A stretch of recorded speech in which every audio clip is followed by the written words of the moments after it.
కాంగ్రెస్ ప్రభుత్వం ప్రతి నిరుపేదకు విడతల వారీగా ఇందిరమ్మ ఇళ్లను ఇస్తుందని రాష్ట్ర ఐటీ శాఖ మంత్రి శ్రీధర్ బాబు స్పష్టం చేశారు.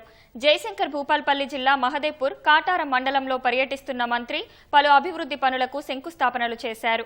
ఈ సందర్భంగా శ్రీధర్ బాబు మాట్లాడుతూ కాంగ్రెస్ ప్రభుత్వం ప్రజలకు ఇచ్చిన ప్రతి హామీని అమలు చేస్తుందని, ప్రస్తుత పరిస్థితుల్లో ప్రజల సహకారం అవసరమని తెలిపారు. మారుమూల గ్రామాల అభ్యున్నతి, ప్రజల సంక్షేమానికి కట్టుబడి ఉంటానని, మంతని నియోజకవర్గాన్ని అన్ని రంగాల్లో అభివృద్ధి చేస్తామని చెప్పారు. మహదేవ్పూర్లో చిన్నపిల్లల పార్కును ప్రారంభించిన మంత్రి అనంతరం పలువురు లబ్ధిదారులకు కళ్యాణ లక్ష్మి, షాదీ ముబారక్ చెక్కులను అందించారు.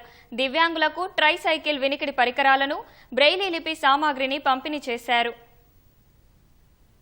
ఇల్లు లేని నిరుపేదకి దశల వారీగా రాబోయే 3 సంవత్సరాల కాలంలో ఈ సంవత్సరం కొంతమందికి ఇస్తే వచ్చే సంవత్సరం కొంతమందికి ఇచ్చి ఇంకో సంవత్సరం కొంతమందికి ఇచ్చి అందరికీ ఇల్లు లేని నిరుపేదకి ఇల్లు ఇచ్చే కార్యాచరణ మనం మొదలుపెట్టినాం.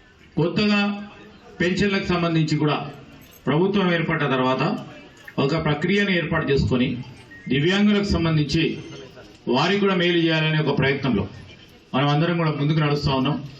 తప్పకుండా మరి ఎంత తొందరగా అంత వీలైతే అంత తొందరగా దివ్యాంగులకు సంబంధించిన సమస్యలు పరిష్కారం చేసే ప్రయత్నం చేస్తామని మరి మీ అందరికీ కూడా మనవి చేస్తూ